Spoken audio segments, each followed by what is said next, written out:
Minimum കൂലി മാസം 18,000 രൂപയായി വർദ്ധിപ്പിക്കുന്നത് ഉൾപ്പെടെ 12 ആവശ്യങ്ങൾ ഉയർത്തിയാണ് കേന്ദ്ര തൊഴിലാളി സംഘടനകൾ സംയുക്തമായി ദേശീയ പണിമുടക്ക് പ്രഖ്യാപിച്ചത്.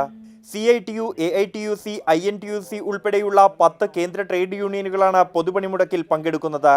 പണിമുടക്കിന്റെ പശ്ചാത്തലത്തിൽ കാർഷികേതര മേഖലയിലെ അവിദഗ്ധ തൊഴിലാളികളുടെ മിനിമം കൂലി ദിവസം 350 രൂപയാക്കുന്നത് ഉൾപ്പെടെ 8 വാഗ്ദാനങ്ങൾ കേന്ദ്ര സർക്കാർ പ്രഖ്യാപിച്ചിരുന്നു. എന്നാൽ പണിമുടക്ക് ആഹ്വാനം ചെയ്യാത്ത BMS-മായി മാത്രം ചർച്ച നടത്തിയാണ് സർക്കാർ വാഗ്ദാനങ്ങൾ നടത്തിയതെന്നും പണിമുടക്കിൽ നിന്നും പിന്നോട്ടില്ലെന്നും കേന്ദ്ര തൊഴിലാളി സംഘടനകൾ സംയുക്ത വാർത്താ സമ്മേളനത്തിൽ പ്രഖ്യാപിച്ചു.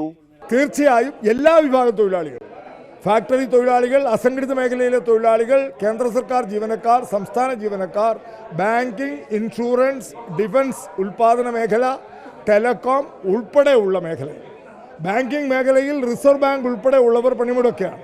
കോളേജ് അധ്യാപകരും യൂണിവേഴ്സിറ്റി അധ്യാപകരും പണിമുടക്കാണ്. കപട വാഗ്ദാനങ്ങൾ നൽകി സർക്കാർ തൊഴിലാളികളെ കബളിപ്പിക്കാൻ ശ്രമിക്കുകയാണെന്ന് തൊഴിലാളി സംഘടനകൾ ആരോപിച്ചു. ദേശീയ പണിമുടക്ക് വൻ വിജയമാക്കി മാറ്റാനുള്ള എല്ലാ ഒരുക്കങ്ങളും പൂർത്തിയാക്കിയതായി നേതാക്കൾ അറിയിച്ചു. മാതൃഭൂമി ന്യൂസ്, ഡൽഹി.